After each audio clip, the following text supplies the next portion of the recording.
Hello, North Atlanta. I want to take a moment and update you on how we're responding to the coronavirus.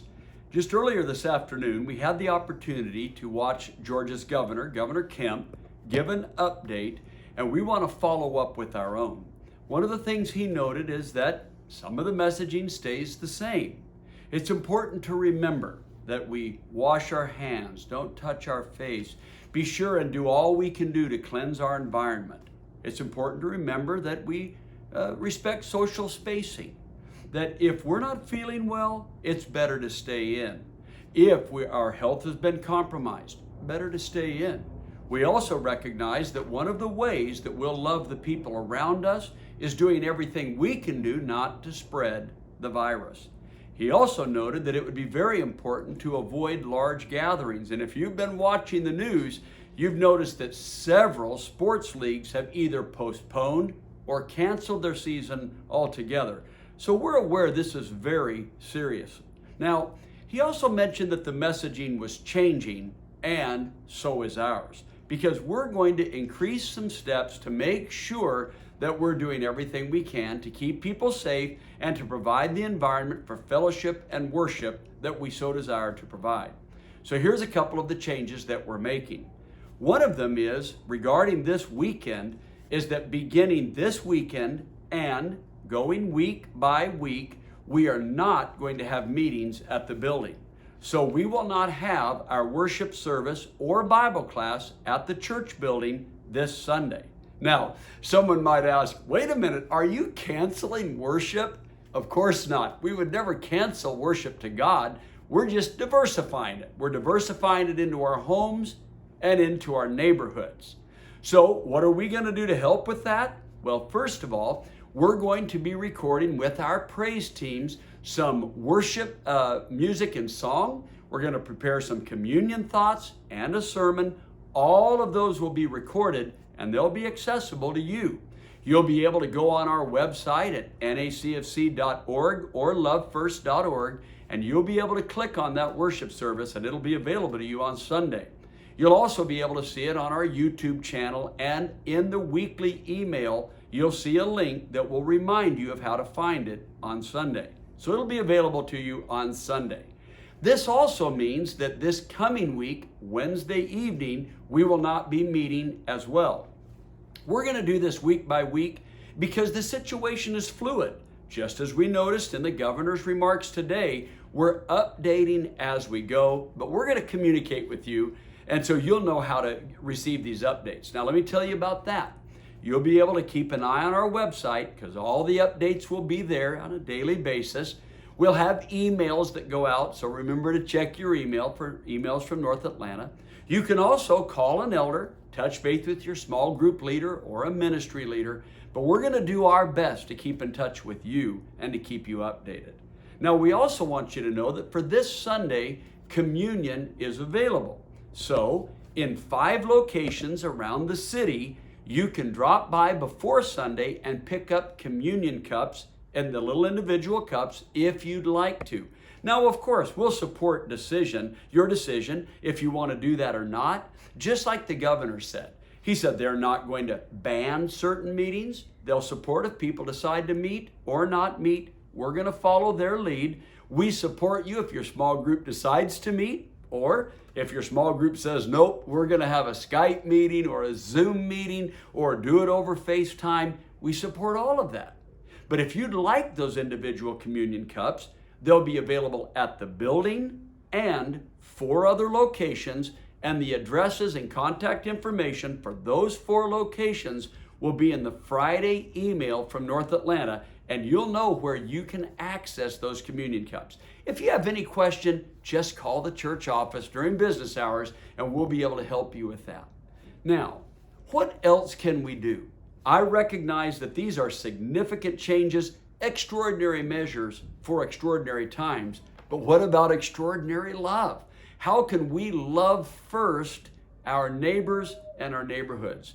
I want you to think about some people who will be impacted directly or indirectly by the coronavirus.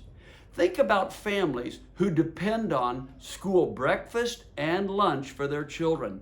If they're not in school, how will they receive the help that they need for their families to make it? Wouldn't it be great if they knew that there's a church family in Atlanta, people in their neighborhood that are willing to help with such needs? I want you to think about industries like the restaurant industry. I noticed this morning that many restaurants are suffering greatly, but guess who else is suffering? Servers who depend on tips. So if you do go to a restaurant, please add extra to that tip to help people in the community. Let them know we see you. I want you to think about some other people, such as everyone who works in the service industry, people who work in hospitals and nursing centers, people who work in the travel industry, people who work in schools and in human resources.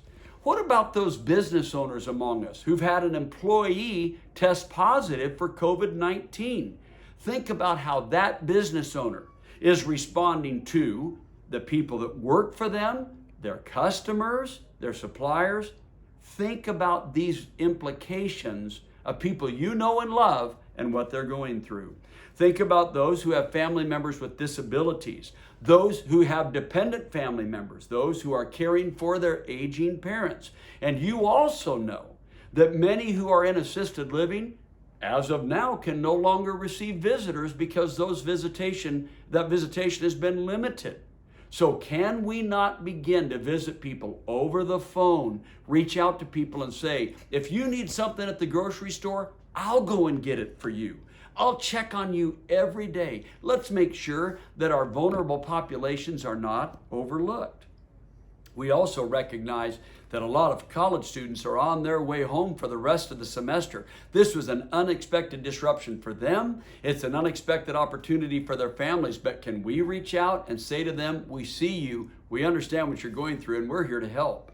I'd also like you to think about those who depend on a dual income, where mom and dad both work, or it's a single parent home where the family member's trying to figure out how to work and provide and have their child in daycare. Well, what happens if that daycare center shuts down?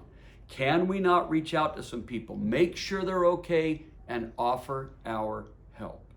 I'd also just like you to think about this. Think of all the service industries that can't shut down. Think about the medical care. Think about EMS. Think about people that work as firemen and the fire person that cares for us in that way. Think about the police person. Think about people that work in sanitation industry or who work in our public utilities. They don't get to not go to work. They have to risk themselves. So not only will we pray for them, but what if you just reach out to your local fire station, your local police station, reach out to people in these industries and say, I see you. I know you're making a sacrifice. How can we help? Now, if you come across someone that needs more help than you're able to give, what if you reach out to your small group? Reach out to an elder. See if there's a way that the church can come alongside and provide some help. Now, there's also a question about our ministries, our ongoing ministries, as well as our support groups that meet every night of the week at our church building. Here's what we need you to do. Call your ministry leader or call the leader of your support group and find out if they're meeting or not. Ask them if they're meeting or if that's been canceled or changed. And that has to do with anything that's meeting at our church building. Every activity, double check to see if it's still happening. Now, during these next several weeks, we're going to put extraordinary effort toward making sure that our building is as clean as possible and sanitized as possible. We want you to know we're doing everything we know to do to make this a safe place for fellowship and worship and for a place for us to serve. Now, a couple of things just to close as we finish our time together. You know that we've been building up for our Love Forward vision, that all these several weeks we've been building up toward that. Well, here's what we need to know. When we were planning this over the last few years, when we put the schedule in motion for these 5 Sundays to happen right now, we didn't know we were going to be met with the coronavirus, but God did. God knew what we would be facing.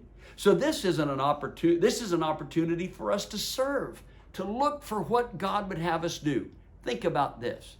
In Luke chapter 8, Jesus was on his way to heal a little girl. Her worried father had come to find Jesus. But on the way, a woman reach out and takes hold of Jesus' garment. It's a woman who had a health crisis for 12 years. The disciples said to Jesus, we just got to keep on going. But Jesus stopped. Jesus helped this woman in her health crisis because what Jesus knew was that those two needs were not at odds with each other, that he could still pursue his goal of raising that girl from the dead eventually, but in the meantime, he could meet the health crisis he faced along the way. We're going to follow Jesus' example. We're going to reschedule our Love Forward pledging and giving, but we're not taking our eyes off that goal. We're just following Jesus and realizing that on the way to that goal, we're going to love first our community through an extraordinary health crisis.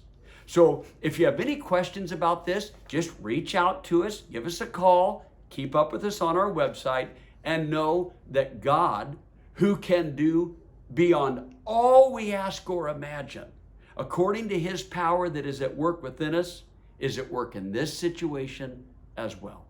Thank you for taking the time to listen, and God bless you as you do all you can to love first in your neighborhood.